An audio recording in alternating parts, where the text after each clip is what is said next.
record. Yeah, you got it now. All right. All right. So again, welcome. My name is Matt Shackley. Estefania and I are both graduate students, doctoral students at the UCSB Gevirtz Graduate School of Education. This is both of our first years in the program. Prior to entering the program, I was a middle school science teacher. I lived in Las Vegas, Nevada. And more recently, in my work as a graduate student at UCSB, I've been helping coordinate a program called LEAFY, which we're going to talk about a little bit later. And that is a program that works with our graduate school in conjunction with the Boys and Girls Club in our local community. Yes. Hi, everyone. Thank you so much for joining. This is definitely interesting to do it virtually. So I hope we can all get a lot from these. Like Matt said, I'm a colleague and a classmate.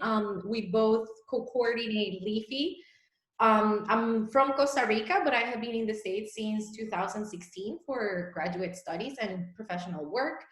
I used to be a school principal. I have been a K-12 teacher, both in the US, Costa Rica, and Indonesia. And I have done a lot of international research on green schools. And I will talk about that term later. Around the world, mainly Bali, Sumatra, Costa Rica, and California.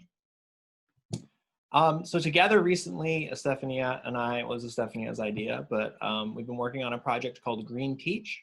And the idea with Green Teach is to provide a platform for lesson plans that are environmentally focused and interdisciplinary to be shared across national borders. So creating a simple lesson plan template that can be passed back and forth from different communities. And the thinking here is that it is important, obviously, for our students to learn about environmentalism in the context of their own local community, but we're building that empathy by allowing for lesson plans that situate environmental education in different national contexts and different local contexts in different areas, by allowing for the transfer of those lesson plans across national borders.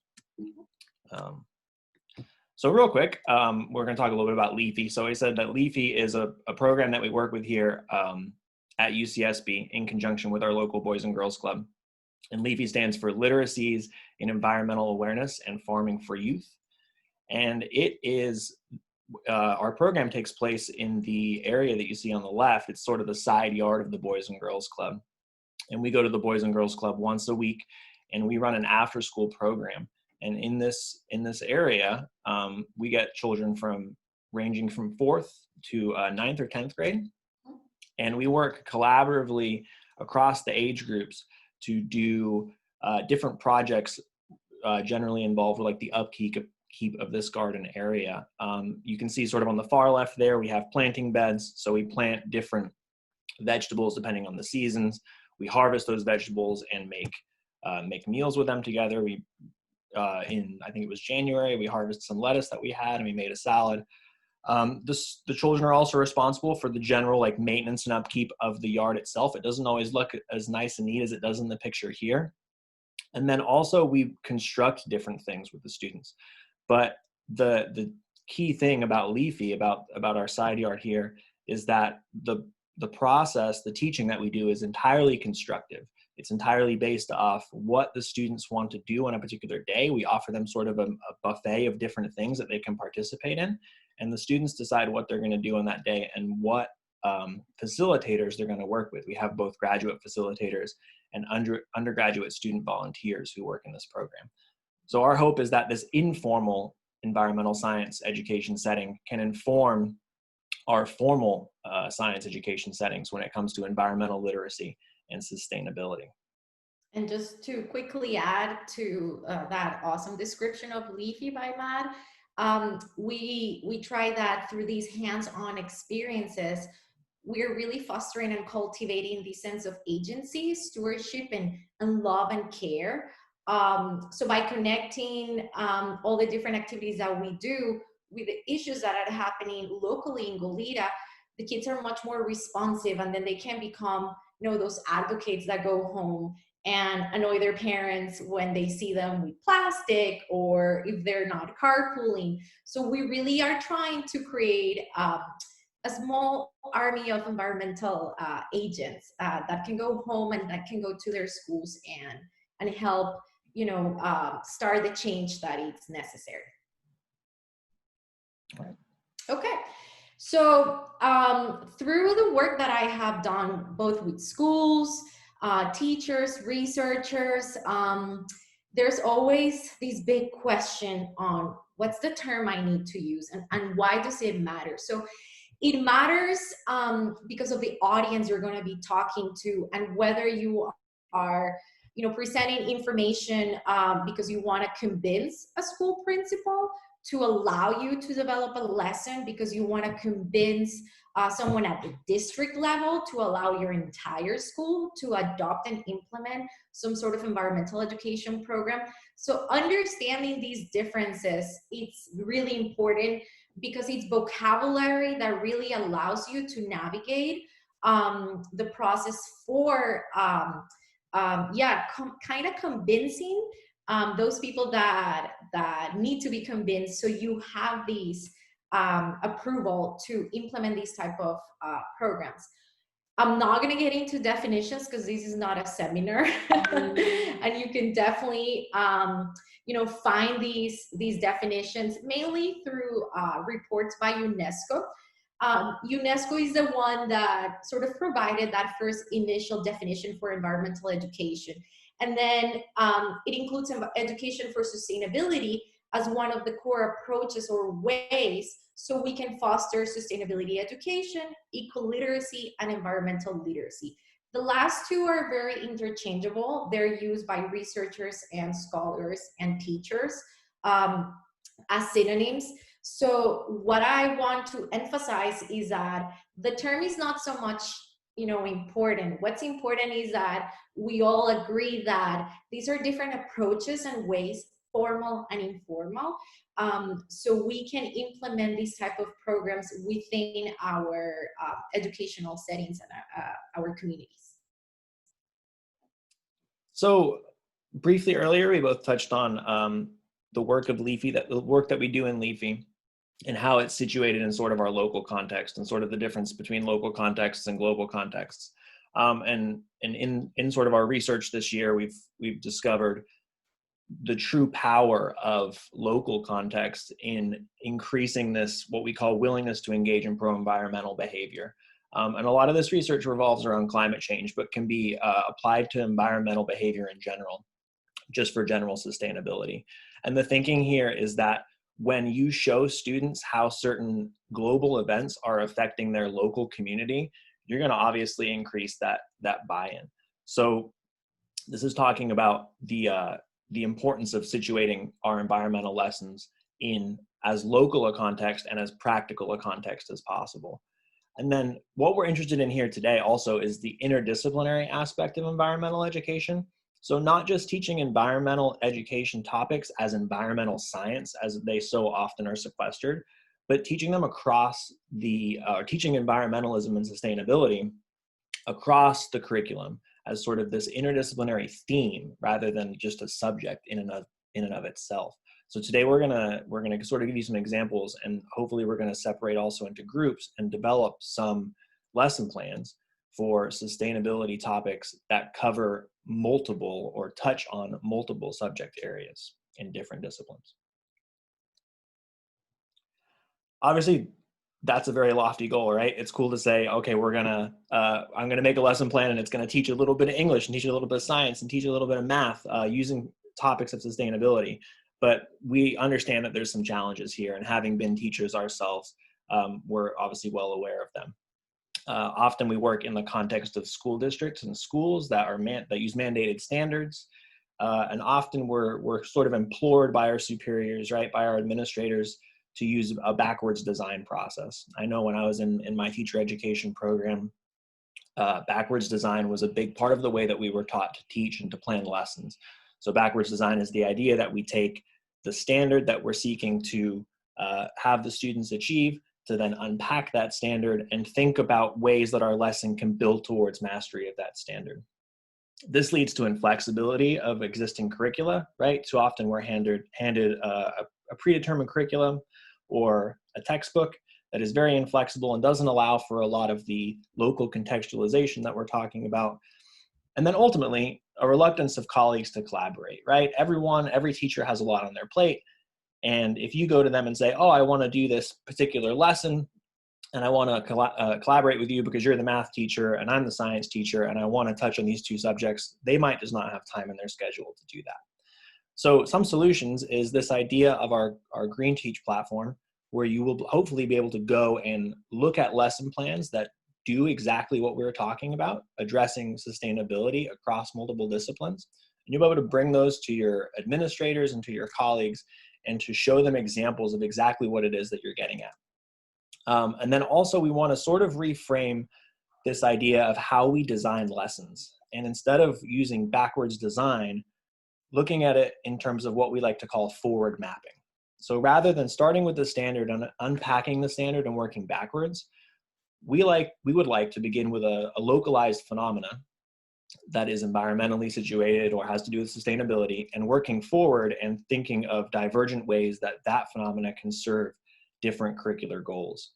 And obviously, through Green Teach, we have the ability to hopefully collaborate with global colleagues, not just in our school setting, but outside of our school setting as well. And technology obviously is another good way that we can do that. Is this you, Estefania, or is this me? That's you, but I can help. I've been going for a while. You want to jump in? Yeah, sure. So like Matt's saying, it's very important that, we design these academic lesson plans for the different core subjects by starting by identifying these local issues. But what we're trying to do with Green Teach, and this is not just because we think it's a good idea, it's just from experience that we have gained painfully as teachers and school administrators, in my case.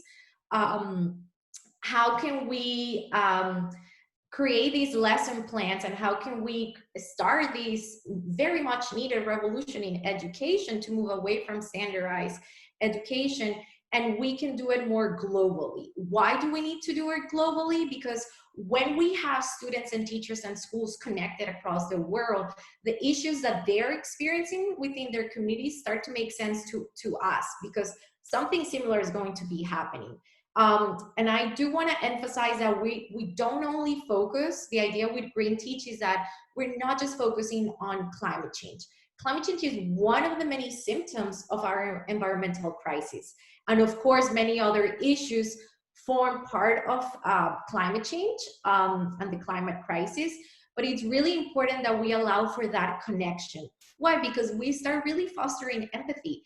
Kids start caring, and when they understand that their friend in Italy or their friend in Costa Rica or their friend in California, their communities are going through similar things, they start caring. When we care, we want to protect that thing that we care about, right? And I think that's why, we're all here because we care, we want to protect them. We're trying to find ways that we can do these fostering of empathy and environmental agency in ways that are not so painful, and in ways that we can navigate all the bureaucracy and administrative challenges that we're gonna face, regardless whether we're working at a public system or at a private system in the US or abroad.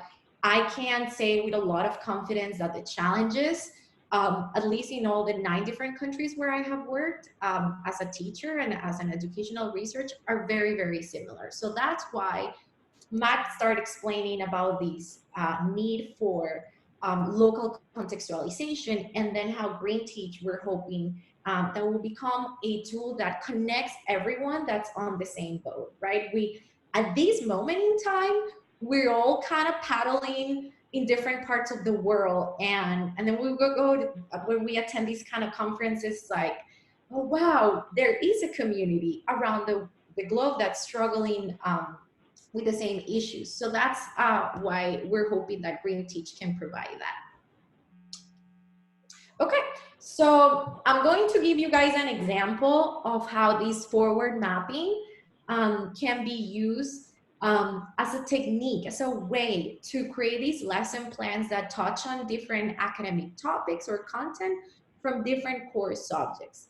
And I'm going to give an example from a very small school that I founded when I was 25. That was a while ago. And I do want to clarify that the school was run through a nonprofit. It had very particular characteristics because I was the founder and the school principal. I was able to make some key decisions that not all schools are going to have, especially here in the US, especially when you're working in the public system.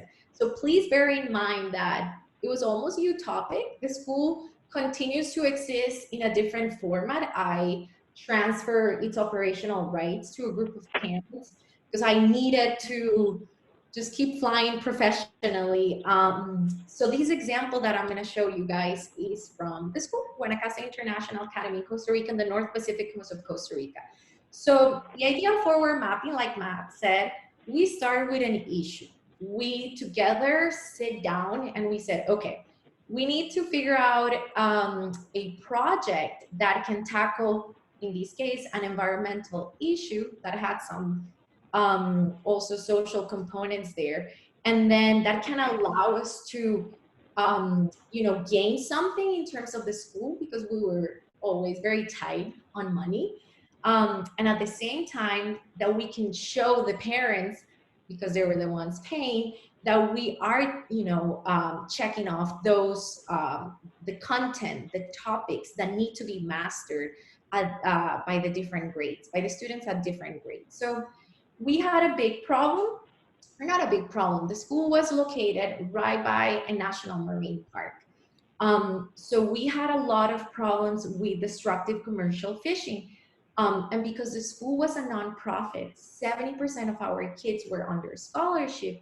We also provided their meals. And it actually represented a space where some of these kids would get their only big meal per day was at the school. So for us, the cafeteria represented a huge drain of money, but we were not going to leave our students without their meal. So we said, okay, we don't want to be part of this destructive commercial fishing because we are literally at the edge of a national marine park. Actually, it's very important internationally for leatherback sea turtles. And we don't want to be part of the destruction of these habitats that a lot of the residents depend on. We had a lot of students whose parents were artisanal fishermen. So what we decided was, once we had identified that issue, we said, okay, how can we grow our own fish or produce our own fish? So tilapia is a very popular meal or species, right? Fish species in Costa Rica. It's just part of the cuisine in the country, and it grows really well. So we decided that we wanted to build a tilapia farm. We had a big earthquake, an 8.1, one morning with everyone at the school, and part of a space, an outdoor space, got really destroyed by the earthquake. So we wanted to beautify that space, but at the same time do something that produced something for the school. So we selected this space for the farm. What was the process? Once we had identified that environmental issue, and once we had figured out what solution we could do at the school for that issue, we said, okay, how do we integrate these through the lesson plans for the different core subjects and for all the grades? So meeting with everybody, and I mean everybody from the gardener and the maintenance staff to the lady that cooked the meals in the cafeteria to all the different teachers for all the grades K to 12, with the understanding that we were a very small school, right? This was not a 3,000 student school. It was very, very small, so it was easy. So we sat down and we said, okay, we had a huge board in our teachers' lounge. And I asked all the teachers throughout a week to identify what were the topics that they needed to cover for that specific semester. Once we had identified those topics, each teacher had to select one specific topic that he or she thought they could cover through a lesson plan that somehow was linked with the tilapia farm. So I'm going to show you something more specific. So these academic integration and these screenshot, and I'm going to share with you guys where this comes from. This screenshot is from a publication that I did with the Institute for the Built Environment at Colorado State University. And it's basically a toolkit that provides ideas of lesson plans that were developed from different like actual projects in this Costa Rican school, and also a program in Sumatra in Indonesia. So what I'm trying to show you guys here is very, very simple words. How can we integrate, how can we use this pond, the construction of this pond, as a way to develop these different lesson plans? So evidently for math, that's a no-brainer, right? Introduce topics like volume, area, perimeter. I am not including yet an example of an exact lesson plan. I'm going to do that later on. But this is just to give you guys a broad idea of the type of academic topics that we were covering through lesson plans linked with the pond. And the same thing with high school. And this just talks about language arts and social studies, but of course, the science teachers were involved, the Spanish teachers were involved. So what was beautiful about this was that there was a connection on the different tasks, building tasks, and all the core subjects across all the grades. So if we go to the next one, I'm a very visual person, so I prefer to explain things with images. So we start with the girls when they were basically designing, and they were, that was our 10th grade at the moment. And we will look at the questions as soon as we're done, because I can see them popping, and I can see that they're really, really rich and really important. So thank you for that. Keep them coming, and then we'll address them in a second. So the girls started planning these with their math teacher, and how much planning and time, it really depended on me, on the principal. So I gave them a lot of time. I would say that we were able to design all the lesson plans in a time frame of 2 weeks, and we were meeting 2 to 3 times per week. But again, you gotta contextualize these sort of suggestions that we're giving you guys to your own reality. I don't know the profile that each one is bringing and where you work, either if you work at formal or an informal educational setting. So this is just to provide some inspiration and guidance, and to create this, what's happening, all these questions. So the girls started, they're the 10th graders, they started sort of designing what the dimensions needed to be, and the depth, right? Like width, length, depth, everything, because that would determine how many cement, bags of cement we needed, and other materials, and how much we needed to ask for donations, because we couldn't afford these. We could not. We received everything in donations. It was really beautiful. Then once we had that basic design, we brought in the 9th graders, which are the kids in the middle. The three students with red are scholarship students, and I don't know, that's a coincidence that they were all like wearing red. The girl in the back, she's Italian, and her mom is one of the parents that took control of the school once I left or came here to the States. So they were in charge of collecting the bamboo, curing the bamboo, and the 2 boys, because they came from a family that knew how to harvest bamboo, they were placed in a very strong leadership position, because there's a timing during the moon cycle that you should be cutting, in the tropics at least, wood and bamboo, because if not, you get an infestation with these bugs, and it's pretty bad. So that was linked with social studies and language arts, and they had to create an essay. The girls on the left, and I apologize because I should have talked about that before, the way that the teacher evaluated that process of design, he was linking it back to pre-calculus. He was linking it to pre-calculus, to the classes that they were taking in his math class. The third one, or the picture in the upper right, shows the 9th graders, 8th graders, not all of them, right? Some of them doing the hole, digging the hole. And that was a process, right? This is the tropical dry forest of Costa Rica, and it's very, very hot. So we did get help from one parent that owned a backup, sort of to take out the big chunk. And then the boys and the girls, they were very interested. So this was linked back to Espanol, Spanish classes, and English, language arts classes.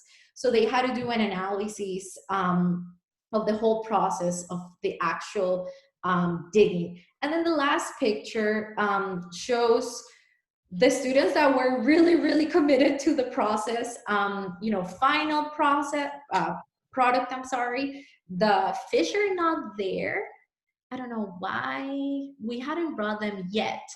But if you kind of just get into there, you see really little ones in the front. I'm the one that's kneeling on the edge, hugging a student with some flowers. They brought me flowers that day. They were very sweet. So all the little ones are pre-KK, first graders, and then we have 2nd graders, 5th graders, 9th graders, and then on the left we have really serious, the Spanish, social studies, and math teachers for the high school grades. So this is an example.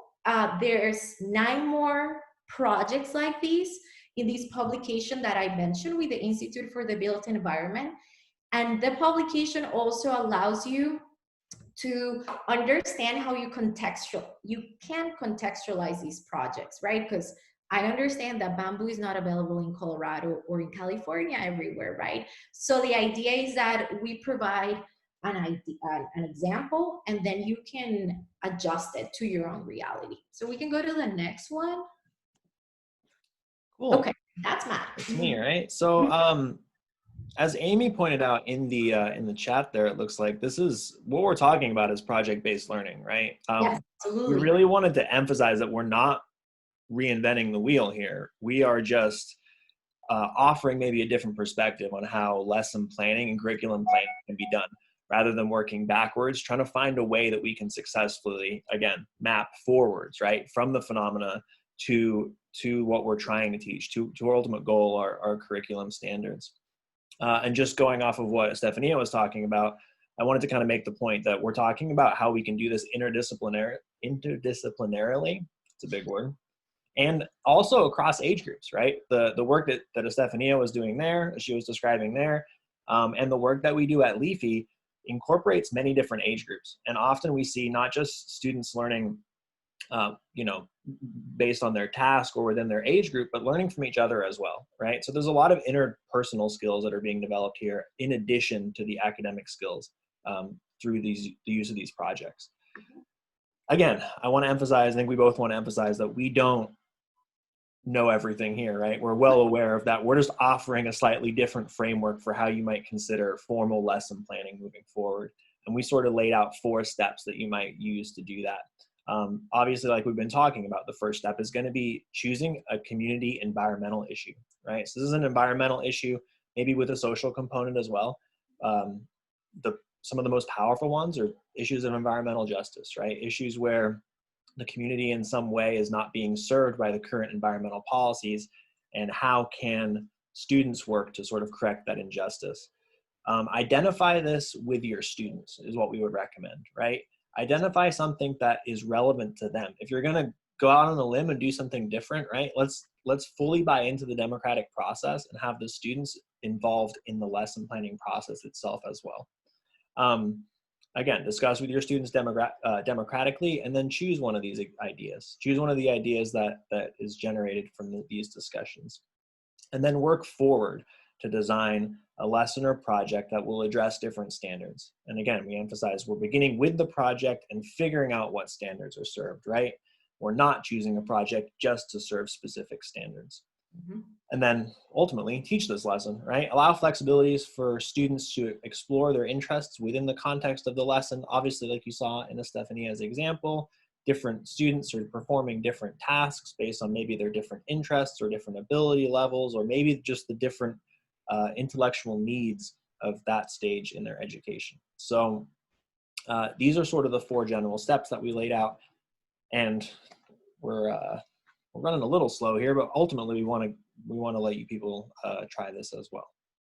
We're a couple of minutes behind. So so with Green Teach, guys, we are in the incubating stages. We're in the design board and the research part of what's going to be the essential components of these database. The idea is that this database allows for you guys to go and filter your search. So let's say that you want to find a lesson plan for math, 3rd grade, that touches on carbon neutrality, and I don't know, endangered species, and at the same time that meets standards. You can click on it. So that will generate a result, and the lesson plans are going to come in a format, and that format is what we are researching. I'm going to start doing that part of the research hopefully in July all the way through October. And I will explain at the end. If anybody wants to be part of the research, it would be amazing, because the idea is that we provide, you know, an access to this platform during the prototype stage. Yes, we will give the form so you can all join, because we're hoping that we bring teachers from at least 10 different countries. We cannot create a global tool if we don't understand first what sort of like format makes sense for a teacher in California, a teacher in Costa Rica, a teacher in Kenya, and a teacher, let's say, in Paris, France, right? So that's step number 1. What is that universally comprehensible format that makes sense? Did we include all the sections? So this is really rough design, right? This in theory would be something that you would see in this platform. It would be very fancy, nice looking, but we didn't want to, you know, get too crazy with the presentation. We just wanted to make it easy for everyone to understand. So this is an example that already contains a lesson. And how this lesson is presented through this format. And this is a format that we're going to be researching. Once we know what are all the sections that make sense universally, right across as many countries as we can, then we're going to start with the prototype of the platform. And that's where we would love to have as many of you as possible sharing your own lesson plans, because there's many things that we want to evaluate. Whether should we be allowing teachers to put a very, you know, basic but some price for the lesson plans, or do teachers simply prefer to share, you know, exchange lesson plans? I'm sure some of you have heard of teachers pay teachers, and that's a whole different thing. But what we're trying to really determine is, what do teachers need when they're integrating environmental education or education for sustainable development? And do they want to do these by sharing or by selling and purchasing lesson plans? So that's like a key question that we have. We don't want to impose our own assumptions. We have many assumptions, right, Matt? And we're in the stage of like figuring them out. So this is an example If I could jump in real quick, just to clarify, right? We're very like well aware we're not reinventing the wheel here. And Devin asked an important question: if this is associated with the 5E model method. Did you want to address that, Estefania? No, you go ahead, Matt. No, I was just going to say, like, this is not really associated with any particular method of curriculum design, right? Like we said, we're sort of envisioning a new method working forward from a phenomena. You could conceptualize that phenomena, I guess, right, as the first E, the engage of the 5E method. But ultimately, you have some flexibility in terms of how you plan out your lessons yourself. And again, to reiterate, we're very conscious of being clear that the goal here is to create something that's easily shareable across different countries. This is not meant to be necessarily like an incredibly exhaustive, comprehensive new version of lesson planning, right? It's just for ease of communication, the way that things are laid out here. Yeah, it's really important, like Matt said, that everyone understands that our attempt is to create a space where we can connect environmental educators and environmental initiatives from across the globe. And we don't want to impose frameworks, approaches, strategies, none of that. If you have your own way of coming up with this lesson plan, that's great. We just need to have a format and a platform, a digital space where, you know, a teacher from Florida can look into a lesson plan from a teacher from Colombia, from the Caribbean side, and say, hey, we have similar issues. I could use this lesson plan from this Colombian teacher, adjusted here and there, and then implement it in my school. That's what's missing in my work internationally. That's why Green Teach was born, because everyone said, well, you know, I go, for example, for at the Center for Green Schools, which I love, and I have worked with them and I love them, and they have a lot of free lesson plans. But when I give these resources to a teacher in Costa Rica, she looks at me, or he looks at me like, I can't use it. First, it's not in Spanish. There's not a lot of contextualization. So the idea is that we provide an evolving, you know, organically growing and changing platform that is meeting the different needs of the teachers as it grows. So the next slide just shows, you know, the next parts of the of what this format will look like. So you would have a section where you describe your lesson plan. Then you would have a section where you explain if it's a hands-on project or like an experiential activity, where you're going to do that project, what materials, what steps you need. And that's an example. And I will send the link to these examples so everyone has it. The next slide shows the last components.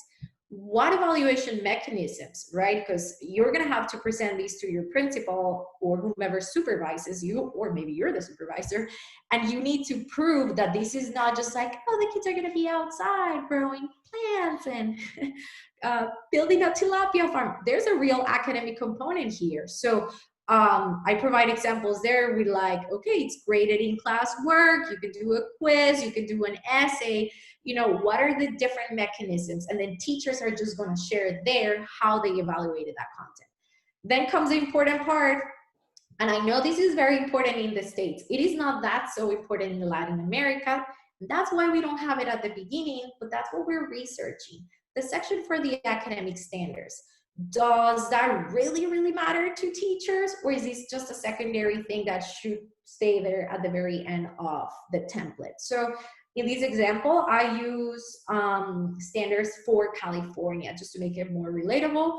And then if the teacher has a webinar, a link to a YouTube video or anything like that, they're going to have a section where you can provide that information. And then the very end is just, you know, your information, where you are, in what language you, what grades, I'm sorry, you taught these, and then any additional comments. For my lesson plan, I just explained how I had a lot of ESL learners, actually both Spanish and English learners when I developed these lessons like 8-9 years ago. So it suits a lot for this type of instruction, of language instruction, because it's really easy. You know, when you introduce like things like seed, semilla, tree, árbol, it's really easy to introduce that basic vocabulary through this type of lesson. So now it's my turn. Yeah, sorry, I apologize for the dog barking. She's decided she wants to participate. My dog is also making sounds. So we've run over already a little bit. We're gonna break up into small groups now. Our plan was to use the breakout room feature and to just sort of randomly organize everyone into small groups. We have 44 people, it looks like. So we're gonna do groups of 3. That's 15 groups, right? Yep. Estefania is gonna put in the chat a blank version of that template that she just shared. And obviously, we're not going to have time to fill that all out, right? So what do you think, Estefania? About 10 minutes so we can come back together and share?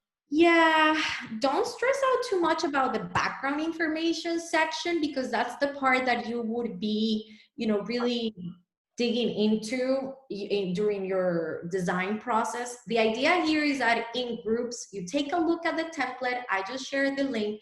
going there, download it into your on your computer, and then in 10, 15 minutes, try to come up with an idea following those sections. That what we are hoping is that these sections really help you to design a very rough draft of a lesson plan, and maybe you already have an amazing lesson plan or an amazing project, right? So you can just utilize this template that we're providing, you know, as a space to transcribe these lessons that you already have. So we will be back. It's 1:13. Ugh, we're done at 1:30. Time flew. So a copy of the document to edit it, yes. So if you go there, please let me know if everyone can have access to the document, because it's just blank. And then you can, like I said before, paste it on a Google Doc and just go from there. And then Matt's gonna send you guys to breakout rooms. All right, we're gonna go to breakout rooms. We should be back in, let's say 10 minutes. So again, focus on thinking of a local contextualized issue that you can build from, and think about how that maybe one issue can serve the purposes of multiple different academic disciplines. And we'll see you in 10 minutes. Okay, perfect. So I see editor. Yeah. Okay. Send. I think, Matt, that I need to, oh no, everyone's here, right? Anyone with the link? Beautiful. 13, 14. Okay, they're going in. Are you in a room? You're meant to be, you're not meant to be in a room, but you got. No, that's okay. Yeah, I didn't go in. I just want to make sure that everyone can have access to. Oh, this guy didn't get, here, hold on. I'm gonna stick him in the one you're in. 4. Can view. I'm just trying to make sure that there's someone in every room, more than 2 people in every room. 5. Okay, now I made everyone editors. Some people are in a room on their own. 2. Okay, so I believe everyone should have. Do you need help out with the groups? No, it's good. Some people just didn't join a group. Like they were in the meeting and then they decided they didn't want to participate in the thing, I guess. That's fine. So there's a couple where there's like just, I'm trying to fix it right now, where there's just one person in a room on their own. Oh no. I know. Don't worry, don't stress out. People are moving and dropping out and stuff. Hold on. We had one point had like 55 people. Wow, that's a lot. Yeah. So I kind of forgot that one slide whose responsibility that was. Sorry. I kind of hung you out for a minute. So we have Emma, Lori, Teresa, and Sarah here. Yeah, I don't think I didn't get a request to join a room. Would you ladies like to be a group of your own? That works. I don't know if anyone else is here. Hold on. Turn my video on. This is Emma who's speaking right now, right? Yeah, this is Emma. I just turned my video on. Emma. Why did it not assign you? Sorry, this is my first time doing breakout groups. Don't worry. It's super stressful. It's okay. I don't see your name. Why do I not see your name? That's weird. How do I, is it possible to assign her to a group? Do you know? Yeah. So if you know what, I'm just going to make you the host, then we don't have this problem. Yeah, try to make me the host. Sorry, my dog is having a go. You are the host. Hey. So Emma, I'm going to assign you one, and then, did you get it, Emma?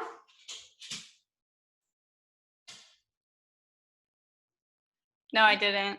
That's weird. Who's in breakout room 1? Yeah, for some reason you don't show up on our neither. That's okay. That happened in one of my sessions earlier also. It might be something in my settings. I'll have to play with it. That's okay. We can be a group. Right? We can totally be a group. And are you all on the Google document? Yeah, I got the Google Doc. Okay, so perfect.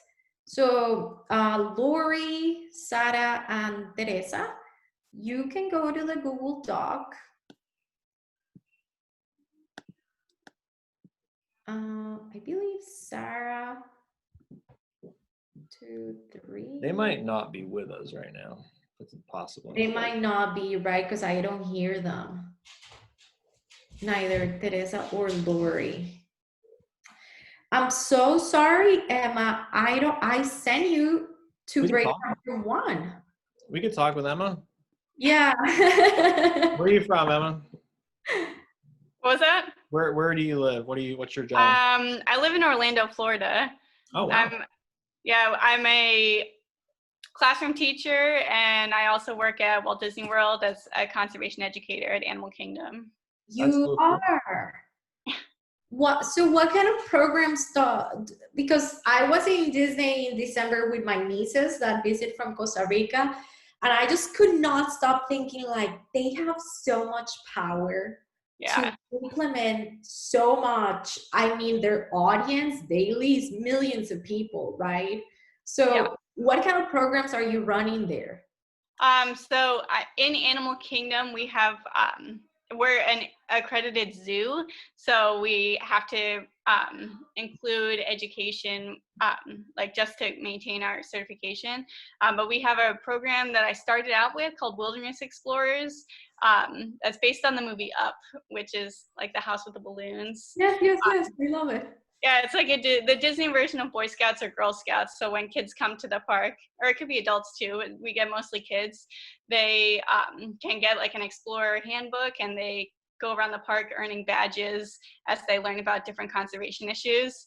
And then currently I actually work at the safari at Animal Kingdom, and we have like trucks that we drive around onto a safari to see African animals.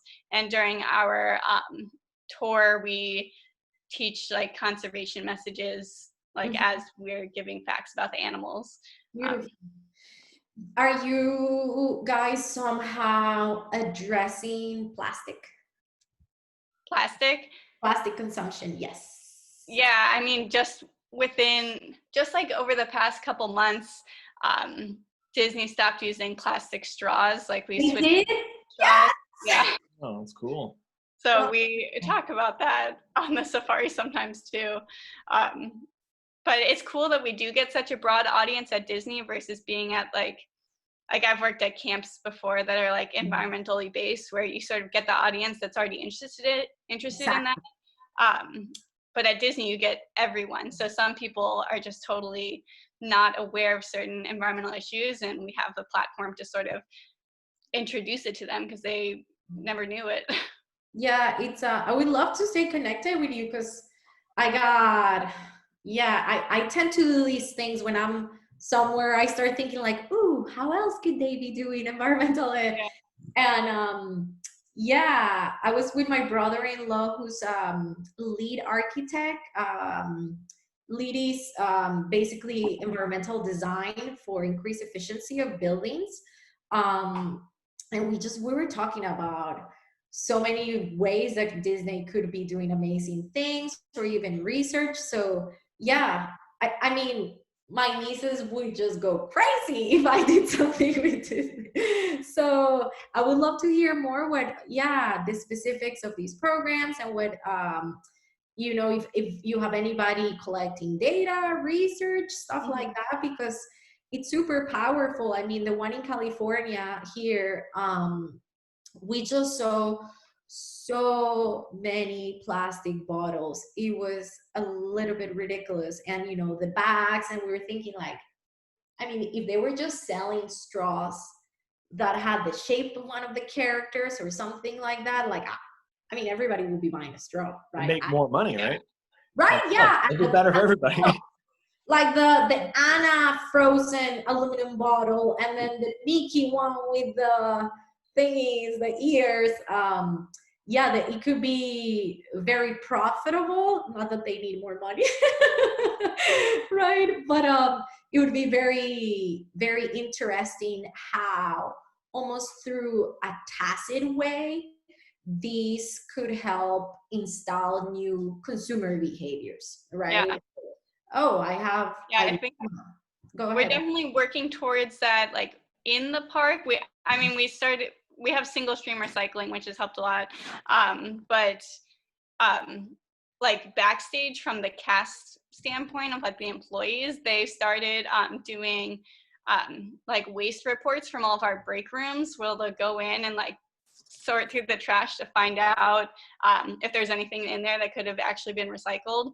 And they give like each work location a score of how well they did, and it gets like pretty competitive, at least in Animal Kingdom, of like who has the best like how they treat the waste or lack of waste in their break rooms. So we're trying to do it with the employees first, and then hopefully we'll be able to implement that more into the park with the guests as well. That's great.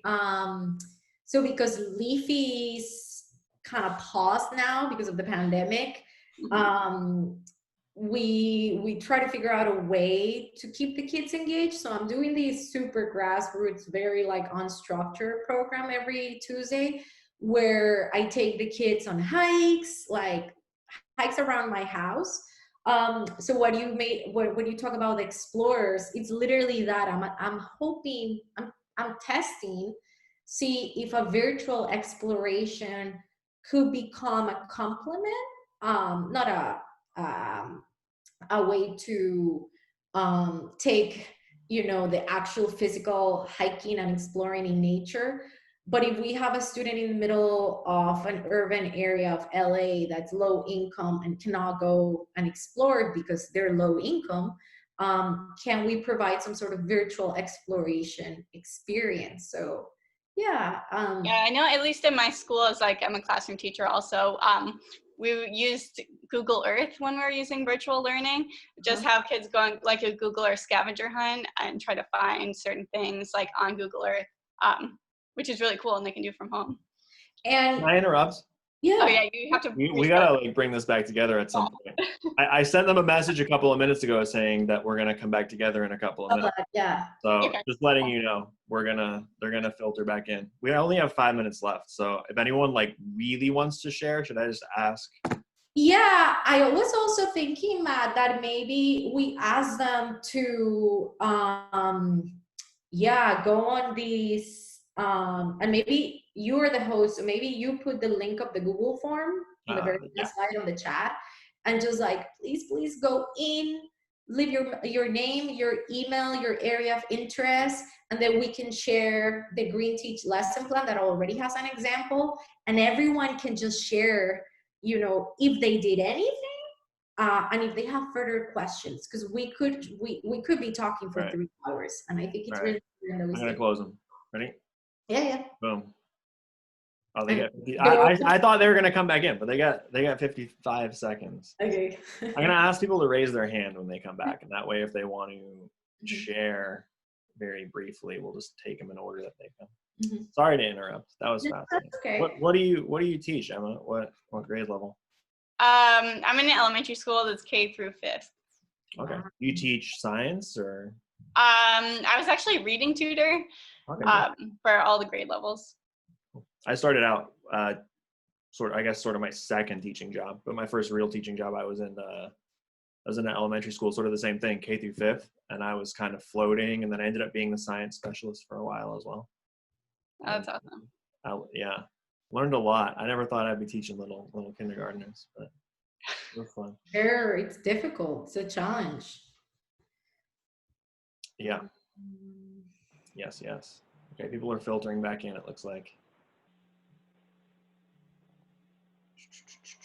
As we're coming back, if you want to raise your hand, we only have a couple minutes left, but if you want to raise your hand and in the order that people raise their hand, we can maybe share some ideas very quickly. Again, we kind of ran out of time a little bit at the end. While we do that, I'm going to go ahead and put a Google form link in the chat. And I'll say this again once everyone is back, but this is just for you to sort of provide us with some feedback and some information, share any ideas or thoughts that you might have had from today. And we would love, obviously, to get your information so we can stay in touch with you. I know that the conference is going to share the recording, and they're going to share any relevant materials as well. But just from our side of things, we would also like to sort of be able to stay in touch with you. Some of you kind of expressed interest to help us out as we sort of think out and begin to research Green Teach and what it's going to look like. Yes, so 2 important resources that we could share right away as soon as we have everyone's information on that form. Number 1, that example that I showed before, Matt sent you to the groups of a lesson plan, of an actual lesson plan that was developed, implemented. The link for the Green Schools in the Tropics Toolkit, and also on that same institute, what's called the Whole School Sustainability Framework. Perhaps some of you have heard about it. I love it because it's really general, so it's not an imposition of this is the way to do things. It just really helps you kind of to step back and analyze what are points of entry for implementing this type of lesson plan. So I think our jobs, depend so much on sharing and creating strong relationships within the different communities and beneficiaries. That staying connected is really, really important. So we won't be bombarding anyone with like anything that's not pressing and that we think will be helpful. But like Matt said, I would love if anyone would like to be part of the research. It has to be via Zoom. It will be very neat because you will probably have teachers from other parts of the world in these focus groups. And the idea is that everyone that collaborates in the research, we can provide access to the platform, the Green Teach platform, during its prototype stage, but also once it's live worldwide. So anything, I think, well, Matt and I think that any good initiative cannot be just done by one person. We need to hear everyone's voices because the problems that we're facing are so complicated that the only way that we can bring and tackle, bring solutions and tackle through different angles is if we have voices from all over the world. So we will be super honored to have some of you in the research. Yes. And Matt, I don't have much else. It's 1:30, so I think people have started to filter out. But we can hang out for a minute if anyone wants to chat. I mean, yeah. Oh, I think somebody has a raised hand. I don't know if it's someone who's calling in and their hand has looked raised the whole time. Yes, hi. Thanks for seeing my raised hand, if you can hear me. Sorry. I know it's not always easy to see the raised hand, and I'm wondering. I wonder today, overall, this idea of crossing boundaries. Did you mention at all this idea of social science teachers, dealing with environmental principles and concepts? Because I do think that, I don't know if most outdoor environmental educators are aware of this, but NGSS is obviously targeting science teachers. And I think that when it comes to environmental principles and concepts, those are California standards, but they're not NGSS standards. Mm-hmm. And yet I think because NGSS, in the classroom is mostly targeting science teachers, mm-hmm. I think that when it comes to environmental literacy, there's a belief in schools that's mostly for the science teacher to teach. Exactly. But if anything, the state is saying that, it's open to anybody who can deal with them. And so I guess what I'm saying is that I feel that there's still kind of a disciplinary boundary at the K-12 level when it comes to environmental literacy. Definitely. Between science teachers and social science teachers. So perfect. What's your name? I'm sorry. This is Andy. Andy, thank you. So that's the one thing we want to help everyone kind of go through, jump that giant wall. Environmental literacy and education for sustainable development, it is not just for science. It should be integrated across all subjects. Now, we don't know what's the best way, so we are putting out this idea of Green Teach. Like, here's our idea. Please, educators from around the world, help us shape it even more. Now you're talking about standards in California. Well, the same thing, teachers in Costa Rica, in Kenya, in France, in different parts of the world facing the same problem. So the idea is that by creating this international platform, someone can see how they address standards for the social sciences or for language arts in this part of the US or in Canada or in Mexico or, you know, somewhere in Europe. And we can start, you know, gaining more track on this is not just for science, and it has to stop being just for the science, right? For the earth science and the physical sciences. It has to happen across all subjects. So we can only do that if we have input, guidance, recommendations, suggestions, and critique from teachers from around the world. So yeah. And that is sort of why we chose the title we did, right? This idea of crossing borders, not just physical borders, or I guess not borders, but also interdisciplinary borders as well. Right. Our hope is that by beginning with a localized phenomena, that I think we said this in an earlier slide that you might, I mean, I guess you wouldn't have seen if you're calling in. We talked about, selecting a localized phenomena and allowing the, sort of like Estefania talked about, allowing the different disciplines to sort of pull what they need from that phenomena in terms of using that as the central theme of the whole school rather than just a topic to be addressed in like an environmental science class or something. So right?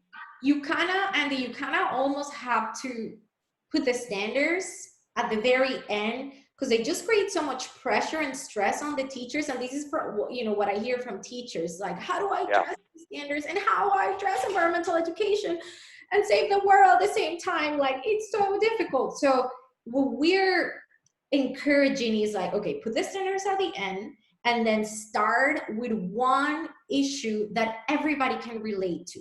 And then your different teachers, and then you say, okay, I need to, at the 4th grade, they need to practice multiplication and division of fractions. Okay, great. English, we need to master more application and identification of adverbs and adjectives. Perfect. Social studies, oh, we need to talk about, you know, maps and geography and things like that. Great. So once the teachers know what is the topic they need to cover in that quarter or semester, and they have that environmental issue, then they can create their lesson plan and go like, ooh, these meet such and such standard for science or for social studies. So that's what we have seen is a little bit more efficient and less like oppressing the teachers, right? They start with the environmental issue and they permeate through all the core subjects, if that makes sense.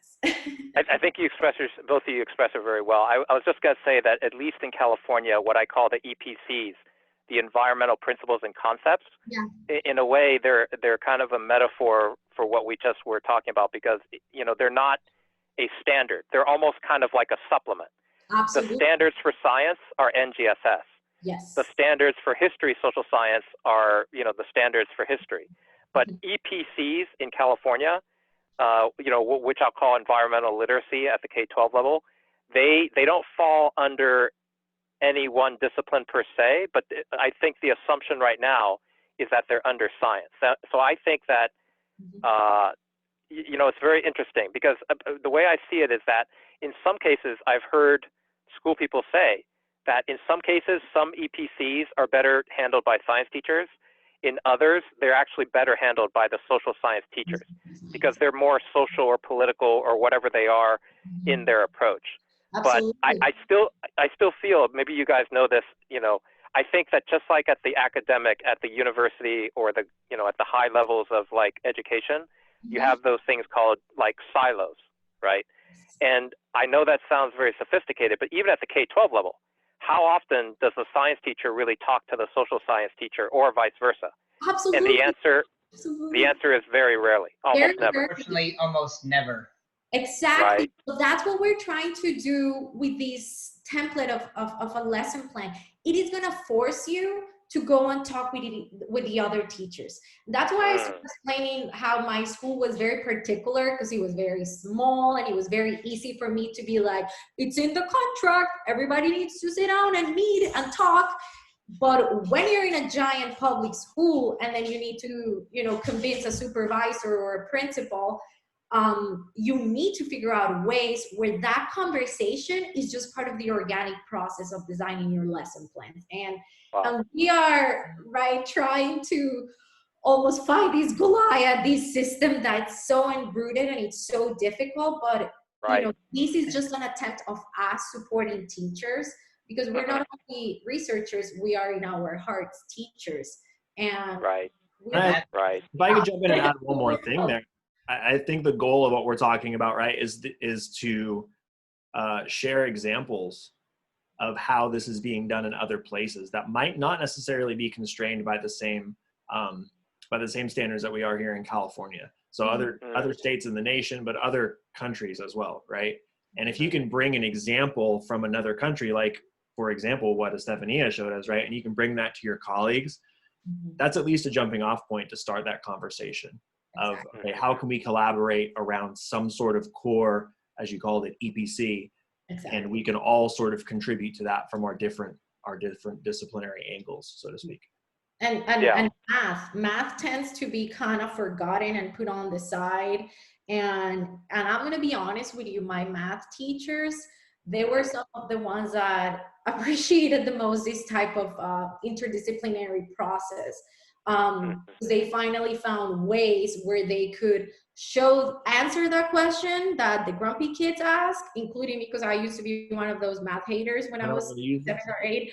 What do I need these for? When am I going to apply these, right? So it really provides that opportunity to showcase the application and how, math is in every day of our lives, we apply it. So thank you so much. I'm seeing the chat. It's very motivational that so many people came and enjoyed the talk. So please leave us we should have given our email address. Well, I see that Kelly is still here, right?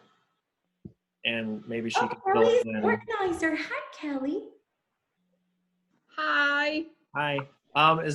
Should I just email you like the recording for this or something? Is there going to be a way? I will send you the link for where we want everyone's stuff to go.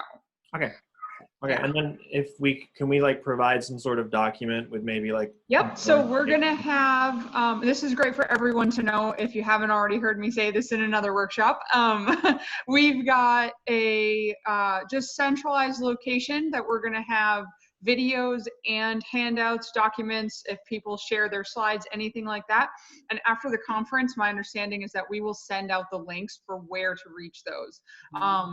Participant package should have included the YouTube channel that will be put up with all of these and some other videos.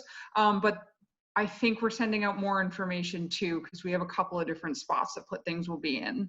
Cool. So you guys are welcome to, contact us, and we'd love, like we said, to stay in touch, and with all 9 people that are still here. And thank you very much, Kelly, for organizing these. I would definitely like to stay in touch and connect with you all. I did fill out the Google form with my name, email address, school district, and anything else. But I do thank you for mentioning about the loose connection to the 5E. I know there's many different lesson formats out there. Even my credential program had its own at one point for a lesson template for just subjects in general, not just science. But I would definitely like to learn more and connect with you more about what using this Green Teach template or format in either my 6th grade classroom with my students, and I have an Green Team, an environmentally concerned kids club that I would love to kind of use that format. Now it would be a loose application of it. It wouldn't be like, so I have the teaching standards, but then as the staff member for the Green Team, that's a extracurricular activity for the students. Which So is it would be super important. say again? Extracurriculars are really, really important. Oh, absolutely. Yes. I just was saying that, like, from the standpoint of a very like a rigid standards lesson plan format where you're like, I have to meet this, I have to meet this, I have to meet this.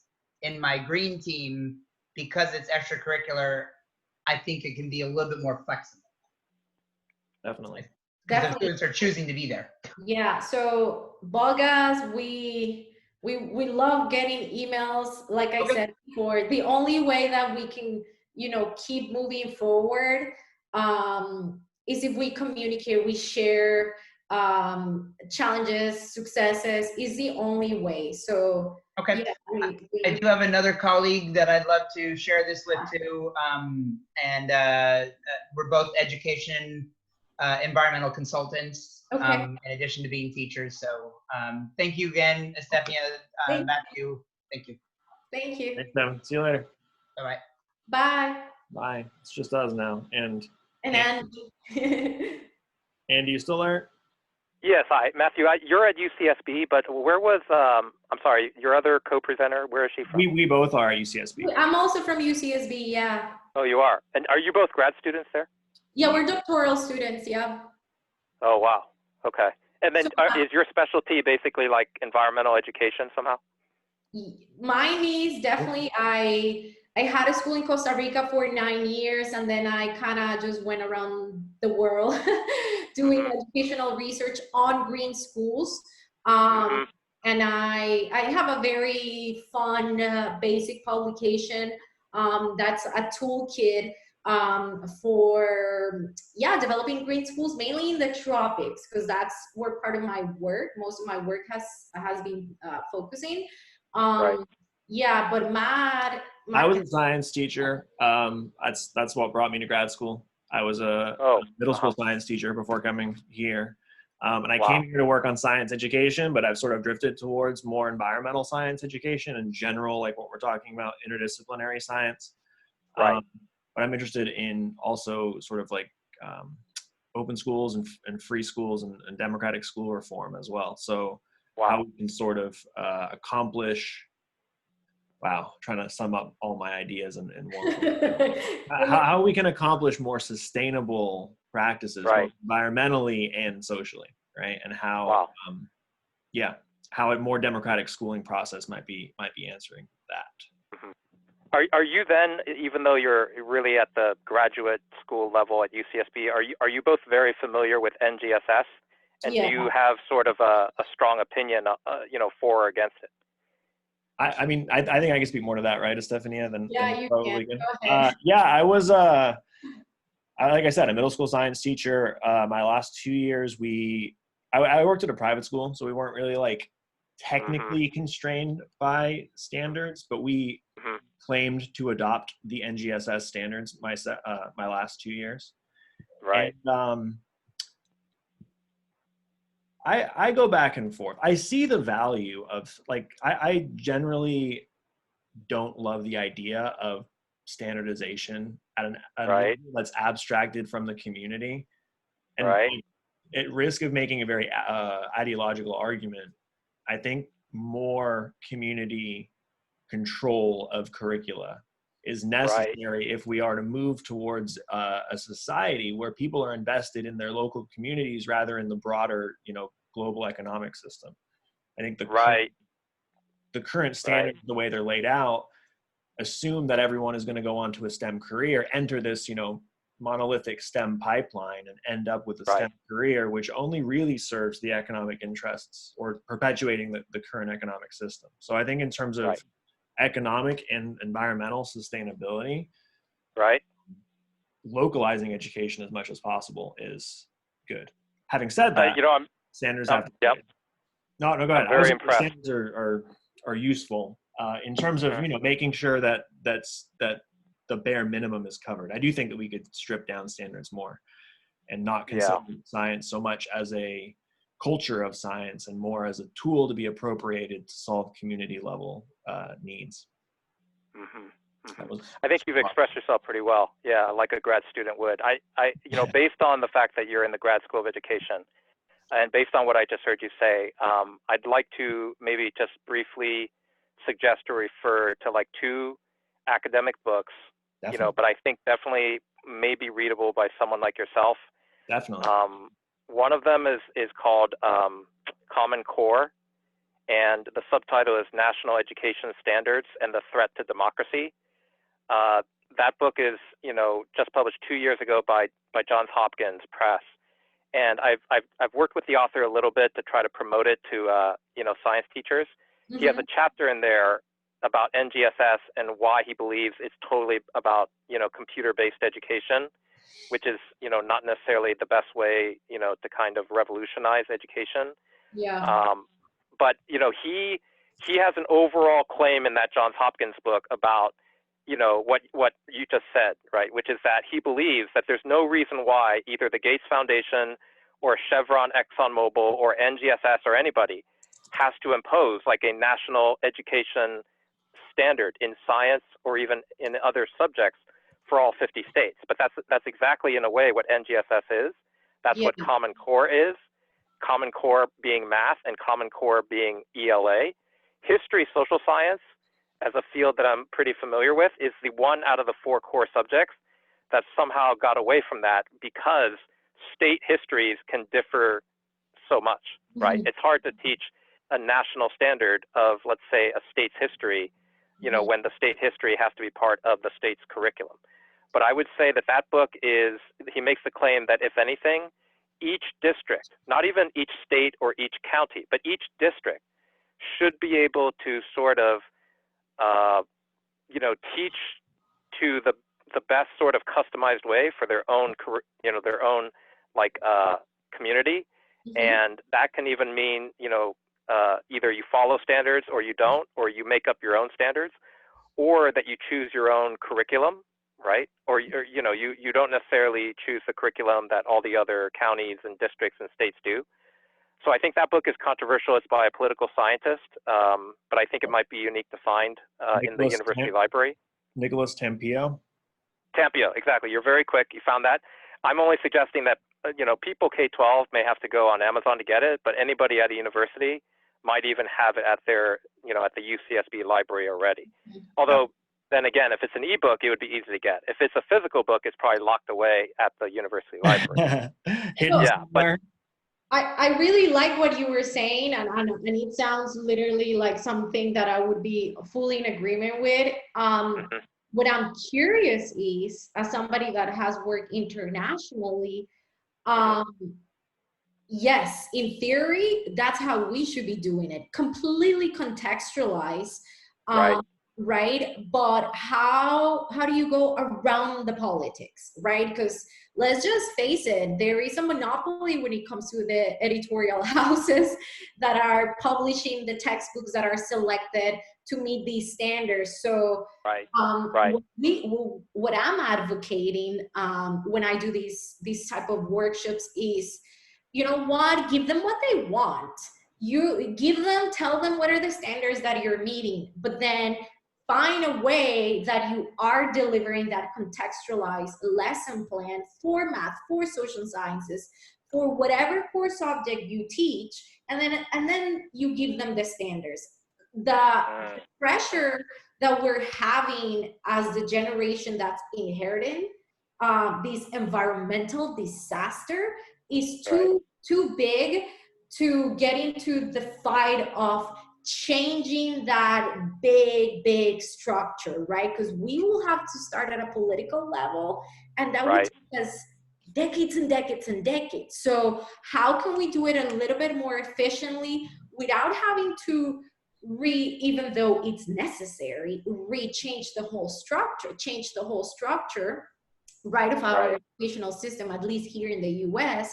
How can we find these entry points that give them what they want, meaning here are the standards, I met the standards, whatever, right? But then the teachers have that opportunity to really contextualize it. It's sort of like pick your fight.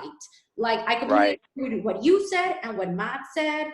I also have feelings. I go like sometimes like, okay, yeah, there has to be something that helps you know, districts and schools determine, like, are we achieving, you know, are students mastering that academic knowledge that it's necessary, so they move on to the next process in their academic and intellectual growth.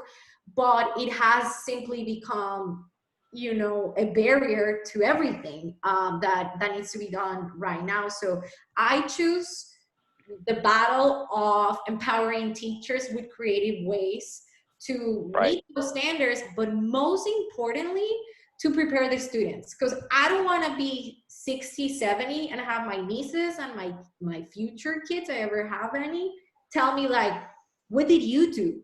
Right? Like, what was your contribution? So after traveling around many countries and seeing a lot of things and hearing a lot of complaints and successes, I chose that battle. I mean, you kind of have to. I have a master's in social entrepreneurship, and that's like lesson number one. Pick the little tiny challenge which within these huge crisis, and you know, pick that battle. So that's sort of like the one that I'm hoping, right, through these more like flexible, creative approaches, that we give the districts and the bureaucracy what they want. Here are the standards, right? But I'm gonna be honest with you. The more teachers are able to implement these type of lessons, the more school principals and the more district and supervisors and whatever the name is that they have here in the States or in each state, the more they start realizing, like, we should give more flexibility. Maybe we shouldn't, you know, stick so much to these standards. So I think, right, and I'm not like, none of us knows like the way to do it, but I think that's an efficient, quick approach to addressing this lack of integration of education for sustainable development across all subjects, right? Not just science. Let's just stop preaching that this is just for science teachers. It is not. It has to be included in all core subjects. So yeah, that's what I think. I'm gonna jump off here in a minute, Andy, but you said there was, I think you said there was gonna be 2 book recommendations. Oh yes, I'm sorry. Yeah, the quick one for you, and again, maybe because you were a middle school teacher, it may not be as curious, but I think it could still be very relevant. It's called How We Teach Science, and the subtitle is What's Changed and Why It Matters. Briefly, in one line, it's a history of high school science education in this country. High school as opposed to middle school, but going back probably about 150 years from when they first started teaching science in high school up until today. And it concludes with a chapter recommending against the NGSS approach of, you know, sense making, phenomena making, and like science and engineering practices. The author, who formerly taught middle school and high school science in Wisconsin, but is now at the University of Wisconsin in the School of Education, he says that if it were up to him and people like Dewey and you know, the people, the historical figures in the past, if we had to choose between, you know, having our students imitate and pretend that they are little scientists or little engineers by going through the mechanical motions of what scientists supposedly do, versus just more learning about the process, what scientists actually have to go through, you know, to kind of get things done. And that's not really the scientific method, which is a myth and a fiction, which he talks about in the book, but it's all the ways that scientists have to interact with politics, society, culture, bureaucracy, and other things that we don't tend to teach about at the K-12 level.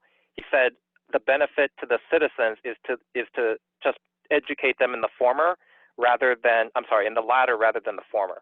Because other than people for the STEM pipeline, we need science literate citizens. We don't need sort of more scientists or engineers, right? Only about 10 to 15% of society will become professional scientists or engineers. And that's roughly about how many jobs there really are in that industry. The rest of society is not going to become a scientist or engineer, but they need to become informed citizens about science so that when they vote and, you know, they make public policy, that they're sort of like at least science literate. And the way to teach, the way to teach those people is not just to pretend to be scientists or engineers.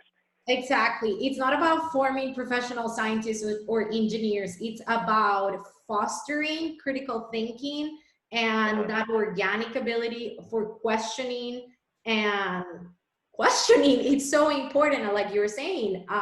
If you want to be an active member of your society, you just don't have to mediocrely say, yes, okay, this is the status quo, right? That's the problem, that we need our youth to be empowered with a critical thinking that's just part of how they think, instead of just sit, copy, memorize, store information next, right? So thank you very much. Yeah, I'm very impressed. I think you guys did very well today. And because you're both grad students, I think that you'll find those books to be, probably both of them, to be very typical of the kind that you're already reading in grad school. Awesome. Yeah, I love Dewey, by the way. I'm a Dewey fan. And also, Andy, I'd really like to stay in touch if possible. Yeah.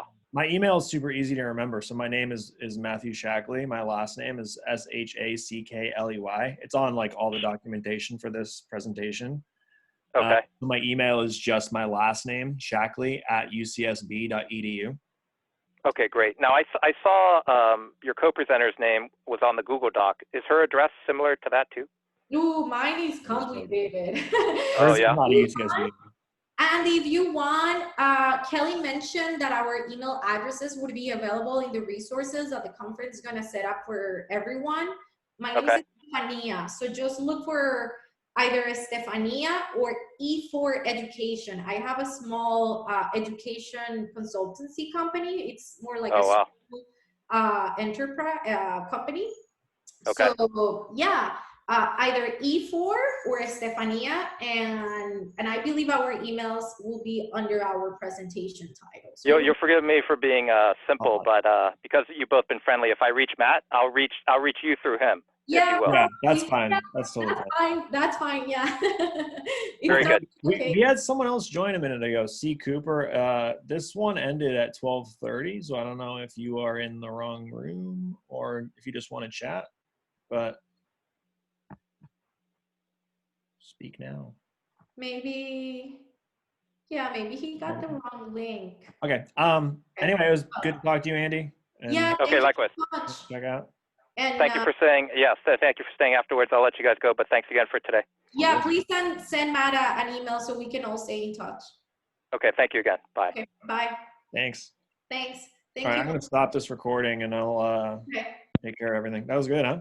That was great. We had so many people. That was massive, yeah. So that was massive. I'm just hoping that a lot more people like sign in the Google form and drop their info, because I just saw and we only have 18. I mean, it's already a lot, but I want everybody's email. I was worried that we'd log in and there'd be like 2 people. So 57 at one point. Yeah, and I would love to hear what they like. I saw a lot of people typing like, I can't wait for Green Teach to be up and things like that. Fuck math, like I just emailed